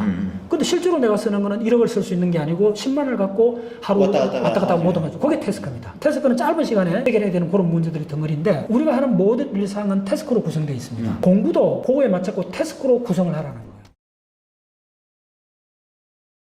우리 브레인은 항상 미래를 예측하고 그거에 가장 효율 높은 그걸 찾아내요. 다시 요약하면 학생들이 공부를 할 때 그게 뭐가 됐든지 하나의 태스크를 만들어라. 그러면 지식이 모듈이 돼요. 지식의 모듈은 제가 이 과학운동을 해봤더니 대부분 어른들이 중고등학교 배웠던 걸 다 잊어버렸어요. 그럼 왜 그렇게 됐나 봤더니 지식이 모듈화되어 있지 않은 거예요. 지식을 이 컵에들은 물이라 생각해 보세요. 우리가 초등학교부터 대학까지 지식을 어떤 식으로 갖고 있었냐면 지식을 엎질은 물처럼 갖고 있었어요. 이 헛뿌려진 이걸 지식이라 합시다. 기억이라 합시다. 이거는 곧 몇 시간 내로 다 정발해버려요. 두 번째, 이거는 조작할 수 없어요. 누구한테 줄 수도 없어요. 준다는 말이 지식을 강의를 하든지 시험을 치든지 할 때 쓸 수가 재구성을 없다. 하든지. 그래서 지식은 어떻게 가져야 되느냐 하면 이렇게 컵 속에 든 물처럼 모듈을 형성하라는 겁니다. 그러면 이거는 냉장고에 넣을 수도 있고 일주일 후에 꺼내 마실 수도 있고 친구한테 줄 수도 있고 요걸 뭐라 그러는 데가 조작 가능하다는 거예요. 그래서 모든 사람이 많은 지식을 갖고 있는데 이렇게 헛뿌리진 물처럼 갖고 있다면 곧장 정발해버리고 사라지고 사용을 할 수 있는 형태로 되어 있지 않다는 거예요. 그러면 사용할 수 있는 형태로 되려면 일정한 지식이 일정한 형태를 가져야 된다는 거예요. 그 일정한 형태 첫 번째 조건이 지식이 하나의 단일한 덩어리로 되어 있어야 돼요. 분류지어서 한 덩어리로 묶어서 지식을 기억하지 않으면 그 기억을 조작할 수, 그러니까 내 마음대로 이거를 쓰거나 인출할 수 없다는 말이에요. 그 지식이 활용이 되려면 원이 닫혀야 되잖아요. 원이 열려 있으면 사라져 버립니다. 끝단이. 마찬가지로 지식도 보자기에 쌓여야 되는 겁니다. 딱 하나의 모듈을 형성하면 벽돌처럼 모듈의 지식을 형성하면 다른 지식하고 결합을 할 수가 있습니다. 진흙으로 집을 지어갖고 이렇게 1층짜리 집을 지으면 예술품은 될 수 있고 거기서 들어가서 향토방처럼 꾸밀 수는 있어요. 그러나 그걸 벽돌을 쓰지 않고 진흙으로 집을 만들어 놓으면 부숴버리면 끝이죠. 그렇죠. 10층 이상 올릴 수가 없다는 겁니다. 그렇죠. 근데 우리가 지금 우주나 그다음에 지구나 브레인이나 이런 안에 들어가는 거는 벽돌로 치면 각 분야가 벽돌이 각각 30장이 넘는 벽돌로 되어 있다고 보셔요. 그래서 제가 나중에 결정적 지식 이야기할 건데 각 분야의 결정적 지식이 벽돌로 되어 있습니다. 그러면 우리가 우주까지 전체를 다 이해하려면 우리 브레인에서부터 우주까지 다 이해하려면 그런 벽돌이 적어도 한 1000장 정도 있다고 생각합시다. 근데 그 1000개 되는 벽돌이 만약에 모양이 다 다르다면 사과가 빌딩을 만들 수가 없습니다. 예술품은 만들 수는 있어요. 어떤 개별 학문을 통습을 한다. 거대한 학문의 빌딩을 지을 때는 각각 단위 되는 지식들의 모듈라티가 확립이 돼야 됩니다. 자, 그럼 생물학을 갖고 예를 들면 우리가 탄수화물, 지방, 단백질을 배웠잖아요. 우리 인체를 구성하는 탄수화물, 지방, 단백질도 다 모듈라티로 되어 있습니다. 단백질은 아미노산, 20종류 아미노산은 구설이 연결되어 단백질 됐죠.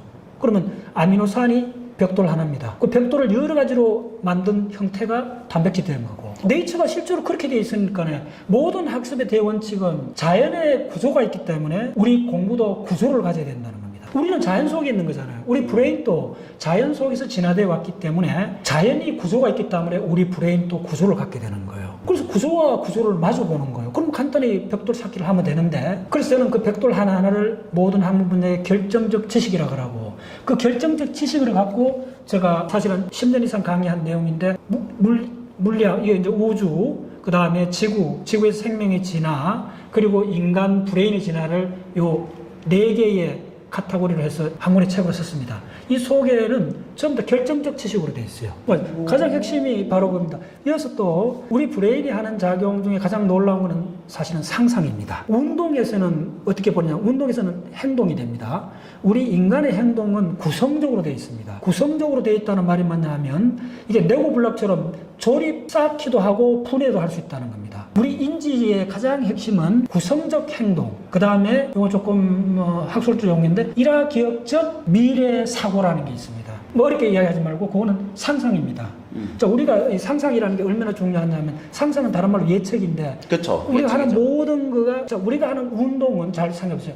운동은 항상 미래를 향해 있지 않습니까? 내가 지금 현재 있는데 내가 물을 마시고 싶은 1초 후에 요 미래를 향해서 나가는 거죠. 내 행동도 미래를 향해 나가고 내 사고의 구조도 일화적 미래 사고라 그래요. 맞아요. 굉장히 중요한 학술 용어인데 우리가 하는 모든 행동은 일화적 미래 사고입니다.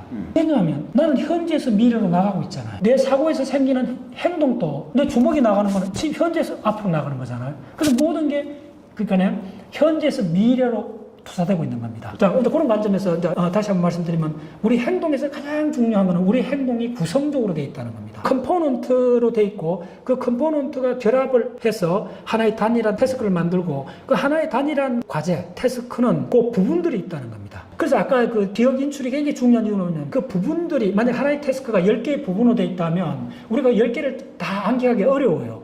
그런데 빠진 그 10개 중에 몇 개를 찾아갖고 딱 집어넣는 순간 태스크가 완성이 돼요. 그러면 그 하나의 단일한 모듈화된 지식은 자기한테 체화가 되는 거죠. 그 빠진 토막은 하나의 태스크 속에는 토막이잖아요. 그쵸. 그 태스크가 만약에 7개의 그 토막으로 블록으로 되어 있다면 그 블록과 블록 사이는 맥락으로 연결이 되어 있어요. 그렇죠. 그러면 어떤 블록을 하나 끄집어내도 그 양쪽에 연결되는 맥락을 갖고 오게 돼요. 그 맥락이 바로 다른 말로 하면 인과의 연결이거든요. 원인과 결과의 연결이거든요. 네. 그러면 인과에 능숙해지게 되는 거예요. 인과에 능숙해지면 인과를 다루는 학문 분야가 대표적인 게 역사학, 사회학, 대부분 인간의 인터랙션이 전부 다 인과로 되어 있잖아요. 이거는 우리가 매일 훈련하게 됩니다.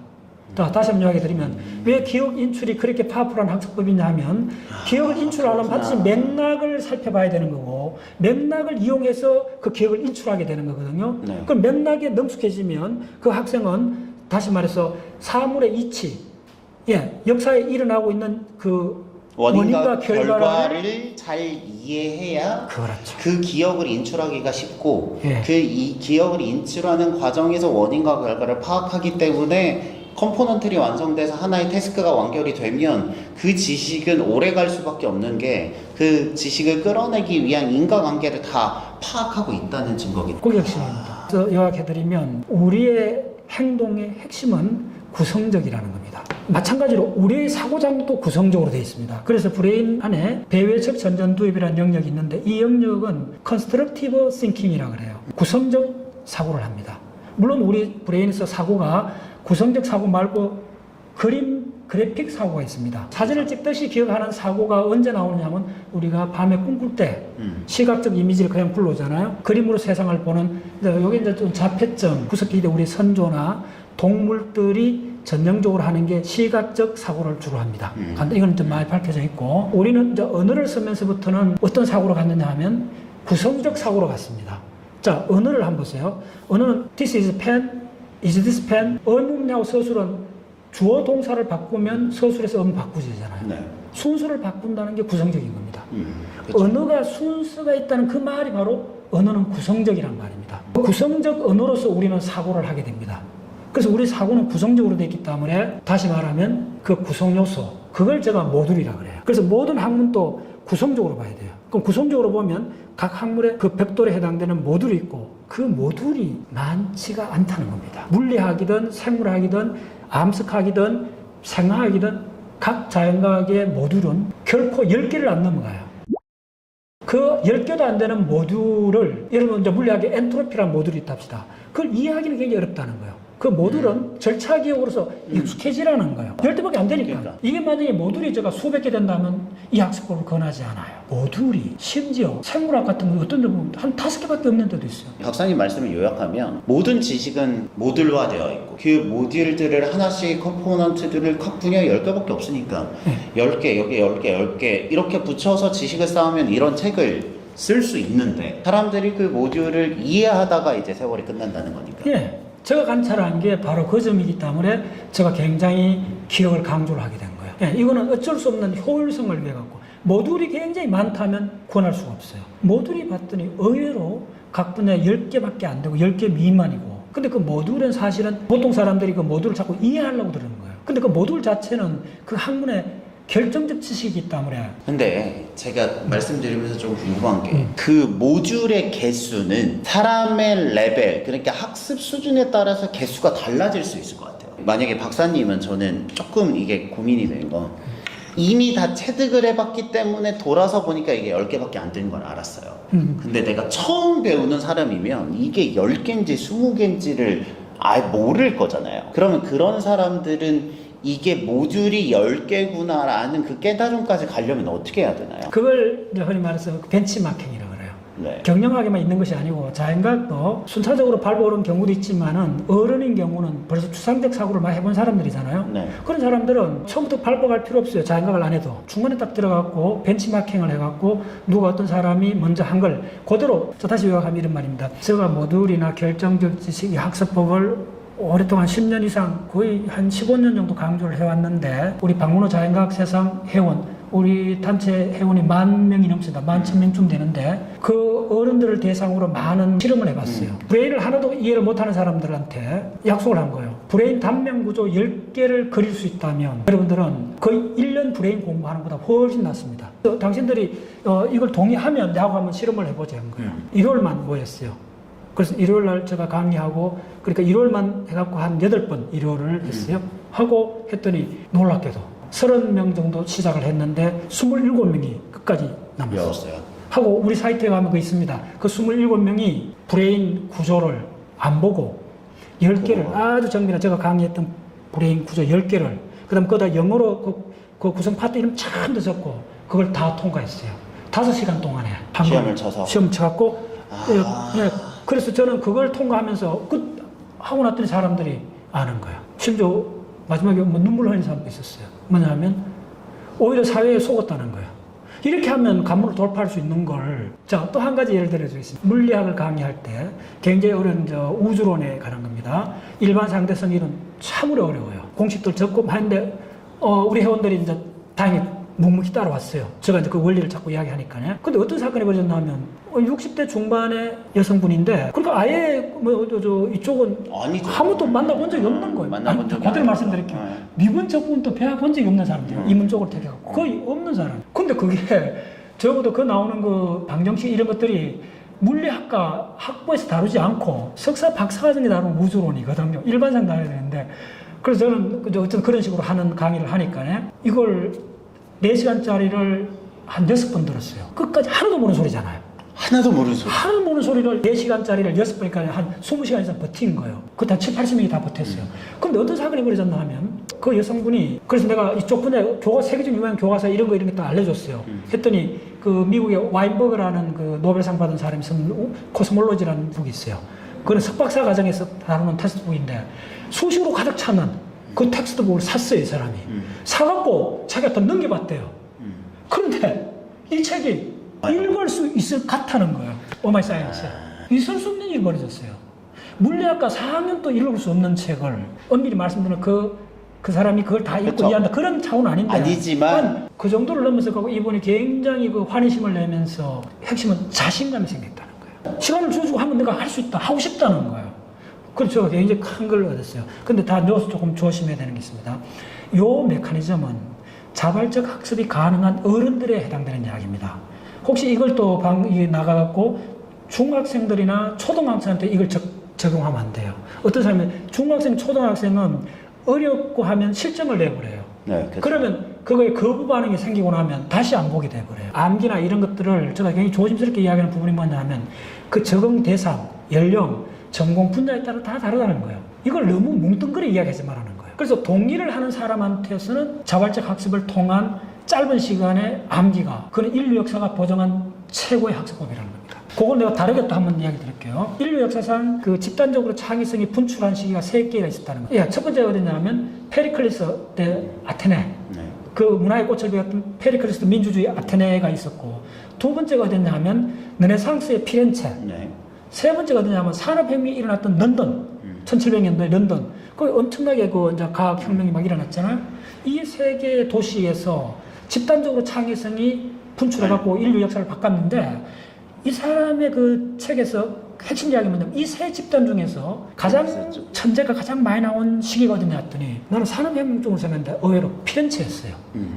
근데 이 사람이 어떻게 설명을 하냐면 왜 피렌체가 그리스 아테네하고 르네상스하고 산업화된 영국 이 세계 중에 피렌체가 가장 창의성이 그 천재가 나오는 비율이 가장 높았는 요걸 분석하는 과정에서 나온 이야기 뭐냐면 핵심이 바로 도제교육이라는 그렇죠. 그게 도제교육이 아까 전에 말씀하셨던 벤치마킹이고 예. 그 스승이 했던 행동을 예. 아까 전에 요약하면 의미 기억은 잘 모르지만 스승이 했던 절차를 그대로 베낀 다음에 아까 전에 그림 그리는 것처럼 몸에 다 붙여놓고 보니까 예. 그 의미가 이거였구나라고 이해가 되면서 그 시간이 빨라지면서 그 시기에 천재가 많이 나왔다는 그렇죠. 거죠. 그래서 지금 요게 구체적으로 그 도제교육이 어떤 식이면 레오나르도 다빈치가 7살 때인가 아주 어릴 때 그 도제 그쪽에 들어갔잖아요. 길드죠. 네. 길드에 들어가서 그거에 마스터가 있잖아요. 거기서 이제 하는데 대부분 그쪽 길드는 뭐냐 도제가 스승이 곧장 가르쳐 주는 거 아닙니다. 대부분 우리도 그렇잖아요. 어깨 넘어서 배운다 그러잖아요. 최고의 학습법은 어깨 넘어서 배우는 겁니다. 왜 그럴까요? 어깨 넘어 배우는 거는 이해해서 배우는 게 아니고 그 짧은 순간에 그 스승이 그 하기 어려운 그걸 딱 하는 그 순간을 딱 보는 거예요. 완벽한 자기 주도적 학습이 되죠. 기억적으로 보면 도제교육은 아예 의미교육을 통과하지 않고 곧장 절차교육으로 하는 겁니다. 그렇죠. 이게 바로 핵심입니다. 그냥 숙달부터 해버리는 거예요. 숙달부터 하고 그 다음에 이제 예술 분야는 나중에 들어가면 자 다시 말하면 예술이라는 것도 제가 좀 말씀드리면 예술이라는 용어도 아마 생긴 지 얼마 안 됐습니다. 테크닉이라는 말이 먼저 나왔습니다. 테크닉. 그래서 여러분들 그 바우하우스 미술 그 혁명이 있었지 않습니까? 독일에서 산업 디자인 쪽으로 바우하우스 학파라든지 많은 걸 보면 이 바우하우스나 이런 학파들은 다 뭐냐면 산업용 디자인 테크닉을 하는 사람들이었습니다. 그게 이제 우리가 근세에 들어오면서 그게 이제 예술이라는 걸로 데코레이션이 됐는데 본질은 테크닉이고 그 테크닉은 뭐냐면 절차기억입니다. 그게 지식이라 하더라도 기본적으로 절차기억이다. 절차기억입니다. 그래서 이걸 조금 뭐 브레인이나 이런 세계사를 공부해보면 너무나 명확한데 왜 우리 사회는 이해 쪽으로만 이렇게 드라이빙을 하는가? 우리 사회가 최근 창의성이 너무나 사회적 밸류로 차지하면서부터 그 이해하고 독창적인 걸 굉장히 강조를 했어요. 근데 그거는 어느 정도 당연한 겁니다. 중요하고. 그거는 주로 어디서 직업군이냐면 이제 연구자들 네. 이런 사람들한테 필요한데 이걸 너무 강조하다 보니까네 어떤 사건이 벌어지느냐 하면 기본적으로 어떤 학문에서 기억해야 되는 이 기억 팩타가 너무나 부실해져 버린 거예요. 그렇죠. 그래서 지난번에 말씀드린 이해는 결과지 원인이 아니라는 겁니다. 그래서 이해는 나중에 온다고 수도 없이 이야기했는데 자 우리가 잘 아는 리처드 파이만 이야기를 좀 들어보겠습니다. 저는 리처드 파이만 어릴 때 이런 실험을 했어요. 숫자를 속으로 카운트하면서 대화를 할 수 있는가? 대화를 하면서 카운트하는가? 요즘 굉장히 브레인적으로 묘한데 파이만이 주로 했던 어릴 때 했던 그 세계적 결과를 낸 사람들이 어릴 때 했는 것들은 몇 가지 공통점이 있습니다. 그거는 본질적으로 절차 기억하고 의미 기억이 결합된 상태로 해버립니다. 여기서 또 우리가 중요시해야 되는 거는 실험이라는 포인트입니다. 그게 의미 기억이나 절차 기억이나 뭐 이렇게 여러 가지가 있는데 사실은 제가 좀 더 이렇게 보면 더 중요한 거는 이걸 실험이라는 관점, 다시 게임이라는 관점으로 바꿔놨다는 겁니다. 태스크로 바꿔놨다는 거예요. 그러니까 이 태스크가 하는 게 바로 내가 오늘 왜 자극기억 이야기 자꾸 끄집어내려 하느냐면 태스크를 담고 있는 게 자극기억입니다. 그리고 우리는 결국 태스크를 완성해야 성과가 나오는 거고 결국 모든 학습도 그 태스크를 완성하는 대로 가는 거고 태스크를 완성하는 가장 좋은 방법이 태스크에서 구멍 빠진 그걸 기억을 인출해내는 이걸 훈련을 하게 되면 성과가 좋을 수밖에 없는 겁니다. 자 그래서 이런 학습법이 테스터 그 다음에 실험, 게임이 왜 그렇게 중요하냐면 게임이나 실험은 본질적으로 자기 주도적 학습입니다. 자기가 설계를 하는 거죠. 자기가 설계하고 또 자기 주도적 학습은 자기가 설계하기 때문에 반드시 테스트하고 난 검증 과정이 들어갑니다. 평가가 들어갑니다. 우리는 보통 초등학교부터 대학까지 선생이 시험 문제를 내고 선생이 평가를 하잖아요. 그렇죠. 근데 자기주도적 학습은 자기가 시험 문제를 내고 자기가 평가하는 시스템입니다. 다시 말해 기억으로 다시 가서 우리는 기억한 그 기억을 평가를 잘 하지 않습니다. 기억의 평가는 뭐겠어요? 기억을 다시 불러와 보는 겁니다. 해외여행을 많이 가도 사람 다 잊어버려요. 저는 해외 학습 탐사를 많이 나가서 우리 회원들한테 자주 이야기해요. 몽골 고비 사막이든 서우주 사막에 갔다 오면 우리나라 돌아왔을 때 좀 한가한 시간 되면 그 같은 장면을 계속 불러와 보라. 불러오면 그때 봤던 그 장면에 새로운 정보를 갖다 붙일 수가 있고 기억이 조정이 됩니다. 우리가 불러오는 과정이 단순한 수동적 과정이 아니고 불러오는 과정을 통해서 그 기억 자체가 재조정됩니다. 그래서 제가 다시 한번 이야기 드리면 학습의 브레인 관점으로서 굉장히 권해드리고 싶은 거는 자녀들한테 공부한 내용을 불러오더라는 거예요. 영화를 봐도 저녁 식사 시간에 얘야 너 봤던 걸 한번 설명해보라. 느낌이 어땠냐 계속 그걸 물어줘야 돼요. 우리 브레인은 묻기 전에는 대답을 하지 않아요. 그래서 우리 브레인을 잘 쓰는 방법은 자기가 경험했던지 기억했던 내용을 주기적으로 불러와야 돼요. 그렇게 주기적으로 불러오는 중에 가장 오랫동안 거의 안 빠뜨리고 불러오는 사건이 뭐냐면 내 과거의 경험들을 불러와서 생성되는 게 바로 우리의 자아입니다. 셀프입니다. 우리의 셀프도 내 과거의 일화 기억을 매 순간 불러오는 과정에서 형성되는 인지작용입니다. 그래서 이게 인간의식의 수력이라는 게 인간의식이라고 자아라고 말하는 것 자체도 실은 다 쪼개놓고 보면 과거의 기억들을 불러일으키면서 해석을 한 조각조각들이 쌓여서 나라는 셀프를 그렇죠. 그래서 셀프는 매 순간 생성되는 겁니다. 자아는 내가 과거의 일화 기억을 매 순간 불러올 그때마다 계속 만들어지는 겁니다. 이런 강의니까 제가 잠깐 말씀드리면 오늘 KTX 타고 오면서 제가 봤던 것이 왜곡하게 적혀 있는데 보시면 이게 지금 교수님이 정말 아시는 분은 아시겠지만 이렇게 많은 분야를 알 수 있는 게 이게 교수님이 그냥 안 하시고 너희 보러 하라는 게 아니라 교수님도 지금도 새로운 지식을 절차 기억을 붙여가면서 그 절차 기억을 해석하는 의미를 이해하니까 이게 쌓이니까 이제 이런 책을 만드는 거지. 까놓고 나서 보면 교수님도 그렇고 저도 그렇고 이렇게 하는 방법밖에 없다는 거. 수첩에 한 10페이지에 적었던 내용은 뭐냐 하면 미국의 인지과학자, 오늘 내가 강의하는 이야기하는 중에도 그 사람의 이론이 들어가 있습니다. 인지과학자가 썼는 책인데 생각이 어떻게 행동으로 바뀌는가 그 책입니다. 네. On Task라는 책인데 그 책이 최근에 나온 책인데 그 책이 거의 한 400페이지가 넘어요. 그럼 이제 예를 들면 그 400페이지는 자가 평생을 했는 그거를 그 핵심을 다 그 400페이지 다 녹여 넣은 거잖아요. 그렇죠. 뒤에 넘겨보면 네플러스 논문이 수백 편이 들어있어요. 그렇죠. 자, 그럼 그걸로 한번 생각을 해보세요. 만약에 그분이 인지과학에서 우리의 그 생각이 어떻게 행동으로 바뀌는가 전 인류적으로 중요한 이 사항을 평생 연구했는 그 책 속에는 그 학계의 모든 다른 이론도 다 들어있어요. 그러니까 그 400페이지짜리까지만 각 잡고 내가 절차 기억으로 다 익숙하면 그 레퍼런스가 되는 그 주변 분야도 이해가 되는 그렇죠. 지금까지 그걸 이해를 한다고 한번 접근을 해볼까요? 자, 그 책은 아마 여러분들 사가 보신 분은 알 건데 이해가 간단치 않습니다. 그렇죠. 왜냐하면 한 페이지 한 페이지마다 논문에서 나온 결과들만 가득 쌓여 있거든요. 그러면 그리고 그 학자가 이 거대한 우리가 생각이 어떻게 행동으로 바뀌는가 이 인지 조절 과정에 아주 정교한 최근 한 20년 사이에 모든 대부분 이론이 그 속에 다 담겨 있어요. 자, 제가 그걸 어떻게 접근하는가 간단히 말씀드리면 일단 책을 읽어요. 그러면 읽을 때 저는 항상 책에다가 줄을 긋습니다. 네. 단순히 줄을 긋는 게 아니고 중요한 부분은 당구장을 치요. 그 다음에 어떻게 하느냐 하면 페이지에 당구공을 쳤거나 이렇게 했는 걸 그 페이지 밑에다가 중요한 문장을 내가 다시 적어요. 그 책 밑에다가 적는데 여기서 또 내가 제2차 능동적 합숙이 들어가요. 그 읽은 내용을 짧은 다이어그램으로 내가 바꿔놔요. 이 저자는 그걸 텍스트로 써놓은 걸 내가 읽고 내가 이제 브레인 공부를 좀 했으니까 그걸 브레인 어느 부위인지 그림으로 다이어그램으로 주로 다이어그램으로 간단한 데를 바꿔놔요. 내가 편집을 한 거죠. 그 내용을. 그런 식으로 쭉 하고 그 다음에 또 그 본문에서 이 사람이 아주 학술적으로 중요한 거 했던 거는 따로 옆에 적어놔요. 그래서 그걸 책 한 권을 한 이틀 동안 읽으면 대략 한 7, 8페이지에 걸쳐갖고 그 책의 가장 핵심 내용을 여기다 옮겨 놓을 수가 있어요. 근데 요 옮겨 놓을 때 굉장히 조심해야 돼요. 본문을 그대로 그 문장 한 파라그래프를 그대로 옮기면 안 됩니다. 그 사람이 이야기했던 가장 핵심 키워드가 있어요. 그 키워드만 주로 옮겨요. 예를 들면 추상적 표상 그렇다면 내가 바꿔갖고 그 내용을 축약을 해서 해석해서 옮겨요.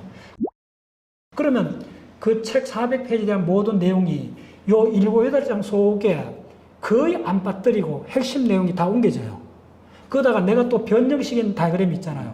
그 다이그램 막 있잖아요. 이건 그 책이 없는 거예요. 내가 변형해서 내 편집한 다이그램이 들어가요. 자, 그러면 요거는 1차 내가 이 궁극적으로 저 사람이 거의 한 20, 30년 동안 공부했는 걸 게임은 이런 겁니다. 어떤 대가가 20, 30년 했는 걸 10년 만에 따라가는 사람이 있고 1년 만에 따라가는 사람이 있고 만약 어떤 사람이 한 달 만에 그 사람이 30년 동안 했던 걸 벤치마킹을 금방 따라갈 수 있다면 저는 그게 가능하다고 봐요.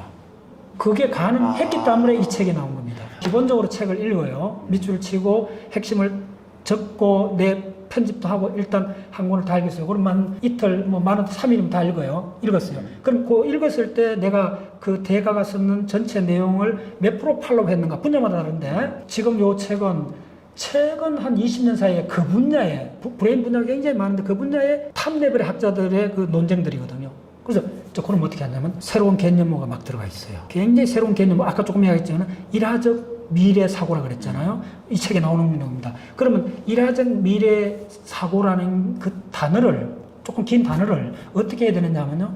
그 단어를 품고 산책을 나가요. 적어도 한 단어가 개념어가 몸에 심어지려면 거의 하루가 걸립니다. 그러면 자, 이 책을 분해하면 400페이지 되는 책을 분해하면 개념어 핵심적인 개념어가 몇 개냐 하면 대략 한 5개밖에 없습니다. 그런데 어떤 식으로 해야 되냐면 그 5개 되는 개념을 하루에 산책을 나가든지 하나의 개념에 거의 2시간을 할당을 하라는 거예요. 그래서 어떻게 하냐면 독서를 할 때 일단 한번 쭉 읽어요. 그럼 개념어가 나올 거 아니에요. 내가 모르고 이걸 숙달해야 되는 개념어를 한 10개를 추출해요. 그리고 개념어하고 같이 일주를 같이 살아야 돼요. 그러면 그 사람이 이야기했던 많은 게 일단 절차적으로 바뀌어버려요. 그러면 내가 다른 사람 이야기할 때도 일하적 미래 사고 줄줄 나와버려요. 그럼 내 몸이 붙었다는 거예요. 그러고 나서 다시 그 책을 봐야 돼요. 보고 그래서 이런 과정을 하면 한 달이면 충분합니다. 보통 이제 일반인들 우리 회원들도 많이 일반적으로 어떻게 접근하는 줄 알아요? 책을 딱 읽고 처음부터 1장부터 읽어요. 그 다음에 이해해야 된다는 강박이 있어요. 얼마나 어려워요. 밑줄 쳐야 쳐도 무슨 말인지 몰라. 그래도 끝까지 다 읽어. 읽는데 다 읽고 나면 뭐가 남아요? 뿌연 저 사람 굉장히 유명한 많은 이야기를 했는데 뿌연 뭐가 있어요. 유리판에다가 지식이 먼지 알갱이처럼 가득 쌓였어요. 물어봤어요. 다음날 같이. 그래서 제가 터닝하게 된 게 뭐냐면 공부는 간단해요. 전문가가 되든 대가가 되든 거인의 어깨에 올라가야 되잖아요. 벤치마킹을 해야 돼요. 그럼 벤치마킹이라는 게 대부분 전문가들은 20, 30년 한 사람들이잖아요. 그 사람들이 했던 가장 핵심 그걸 이해하는 데는 10년 걸리지만은 핵심 개념을 절차적으로 바꾸는 데는 일주일이면 된다는 거예요. 왜 제가 이런 학습법을 강조하느냐 하면 많은 사람들이 책을 읽고 시간을 엄청 보내고 공부를 해야 되고 공부하고 싶은 분자가 엄청 많은데 이해라는 족쇄에 갇혀 있으니까 나갈 수가 없는 거예요. 찝찝거렸다가 어려워서 튕겨져 나오고 찝찝거렸다가 어려워서 튕겨져 나오고 이걸 반복하는 걸 본 거예요. 그러니까 절차 기억이라는 게 뭐냐면 자전거를 타든 우리가 운전을 하든 그 절차 기억이라는 그 구조가 있어요. 그죠. 그 구조가 내 머리에 신경 뉴런의 집단이 그 바깥 학습 대상의 구조를 따라가 버린 거예요. 그럼 형태가 되어 있으니까 그 다음은 보면 그걸로 다 매핑하면 세 개의 구조가 보낸 거예요. 다시 얘기하면 세 개의 구조가 있기 때문에 우리 브레인에도 구조가 있고 그렇기 때문에 학습법은 구조 대 구조를 만나게 해야 돼요. 그걸 내가 다른 말로 하면 지식의 모듈, 그 다음에 결정적 지식이라고 하는 거예요. 제가 봤을 때는 여기까지가 여러분들과 제가 두 번째 강의에서 소화할 수 있는 전부인 것 같고요. 마지막으로 이제 구독자분들에게 하고 싶은 말씀 있으실까요? 다시 한번 말씀드리면 이런 겁니다. 맞아요. 모든 학습은 사실은 이해를 해야 돼요. 이해가 최종 목표로 둡시다. 그 이해라는 최종 목표로 가는 방법이 우리가 그 논리적 의미를 이해해갖고 가는 방법이 있어요. 이게 정통 우리 방법입니다. 사실은. 근데 이렇게 하기에는 어른이 된 상태에서는 이 방법보다는 효율적인 관점에서 다른 방법이 있다는 겁니다. 그게 왜 그러냐면 우리 기억이 크게 세 가지가 있는데 의미 기억, 그 다음에 절차 기억, 그 다음에 이제 그 다른 기억들이 있습니다. 두 가지 크게 나누면 의미 기억, 절차 기억, 일하적 기억 세 가지가 있는데 모든 기억의 출발은 내가 경험한 일하적 기억입니다. 일하적 기억이 반복이 되면 그 공통 부분이 의미 기억으로 바뀝니다. 의미 기억이 굉장히 반복이 된다. 다시 인출을 계속 하게 되면 그 의미 기억이 절차 기억으로 바뀝니다. 근데 이제 보통 학교에서 계속 많이 해왔던 거는 의미 기억 중심으로, 다시 말해 이해를 하는 중심으로 교육이 되어 왔습니다. 그런데 그거는 효율적인 문제에서 어떤 분야에서는 특히 언어학이라든지 역사학이라든지 이런 데서는 굉장히 그 효율성이 떨어집니다. 그래서 순서를 바꿔놓겠다는 겁니다. 굉장히 어려운 분야를 만났을 때는 아예 그걸 이해하는 힘을 좀 줄이고 곧장 절차로 바꿔버리라는 거예요. 반복을 통해서 절차를 바꾸는데 이게 시간이 많이 걸릴 것 같으면 권하지 않습니다. 시간이 압도적으로 적게 걸립니다. 자, 영어 여러분들 10년 공부해도 사실은 대학 졸업해도 거리에 나가서 저 미국 사람, 외국 사람하고 능숙하게 생활 영어조차 잘 못할 수가 있잖아요. 근데 만약에 한 달만 기본 그 영어 문장을 여러분들 100개만 암기를 하면 누구나 다 알고 있는 이야기잖아요. 너무나 자명한 걸 우리 사회가 채택하지 않는 걸 보고 제가 강조를 하는 겁니다. 이런 관점으로 가면 나중에 효율성도 얻고 여러분들이 궁극적으로 바라는 창의성도 얻을 수 있습니다. 왜냐하면 창의성은 기억의 편집 과정입니다. 우리가 기억을 만들어지는 과정, 창의성까지가 제가 3단계로 나누는데 어떤 분야마다 다른데 브레인 분야 같으면 기억을 모으는데 한 10년 걸립니다. 그걸 기억의 축적이라고 합니다. 기억이 10년 동안 기억을 축적을 하고 나면 그 다음에 기억을 활용을 할 수가 있습니다. 기억의 활용 단계가 한 5년 걸립니다. 제가 해봤습니다. 5년 걸리고 기억의 축적 10년, 기억의 활용 5년. 자, 그럼 기억의 활용 단계에서는 어떻게 되냐면 기억을 불러오는데 3초 이상 걸리면 활용 단계가 아닙니다. 요게 3초 내로 나올 때는 그 기억이 내 몸에 붙었다는 겁니다. 요때 활용이 되는 겁니다. 대부분 지식들을 여러분들 기억을 하고 있어도 활용을 못하는 거는 기억을 불러오는데 10초 이상 되면 3초 넘어가면 아무도 기다려주지 않습니다. 자, 기억의 축적, 기억의 활용, 그 다음 단계가 되면 어떻게 되냐면 기억을 편집하게 됩니다. 조금 전에 말씀드렸지 기억의 편집 단계에 들어가면 저는 브레인 쪽에서는 어떤 책을 봐도 제가 편집을 해버립니다. 다른 쪽에 전문가 대가가 쓰는 책을 봐도 내가 알고 있는 기억의 활용 단계에서 기억의 편집 단계로 넘어갔기 때문에 그 저자가 하는 그 이야기를 내가 다이어그램으로 바꿔놓을 수가 있습니다. 혹시 저자는 모를 수가 있는데 내가 알고 있는 다른 이론을 갖고 이 저자의 이론하고 결합을 시킬 수 있습니다. 그렇죠. 바로 이때부터 창의성 단계입니다. 창의성은 기억을 새롭고 독특하게 조합하는 과정을 그냥 창의성이라고 합니다. 그러려면 먼저 기억이 저장이 되어 있어야 됩니다. 이걸 자꾸 무시하는 사회가 되어갖고 그러면서 창의성을 찾는 거는 토끼뿔을 찾는 것과 같습니다. 그 원재료가 기억이고 그 기억을 불러와갖고 문제를 해결하다 봤는데 지금 등장한 이 문제는 기존의 기억을 갖고는 안 되는 거예요. 어떤 어려운 문제도 우리가 할 수 있는 방법은 일단 기억에 의지하는 겁니다. 근데 어떤 식으로 의지하냐면 기존의 방법으로 보다는 새롭고 독특하게 조합을 하는 겁니다. 기존의 방법으로 조합을 했는데 지금 일어나는 문제를 해결을 못 했어. 그러면 기억을 새롭고 독특하게 조합을 해야 돼요. 그때 자기가 학습했던 기억도 다 들어가고 다른 전문가의 기억도 들어가서 그 기억끼리 융합이 일어납니다. 그러면 완전히 어떤 누구도 본 적이 없는 독창성이 생깁니다. 이렇게 나와주셔서 감사합니다. 예, 여러분들 교육에 도움이 되셨으면 좋겠습니다. 저희는 대치동 캐슬이었습니다. 감사합니다.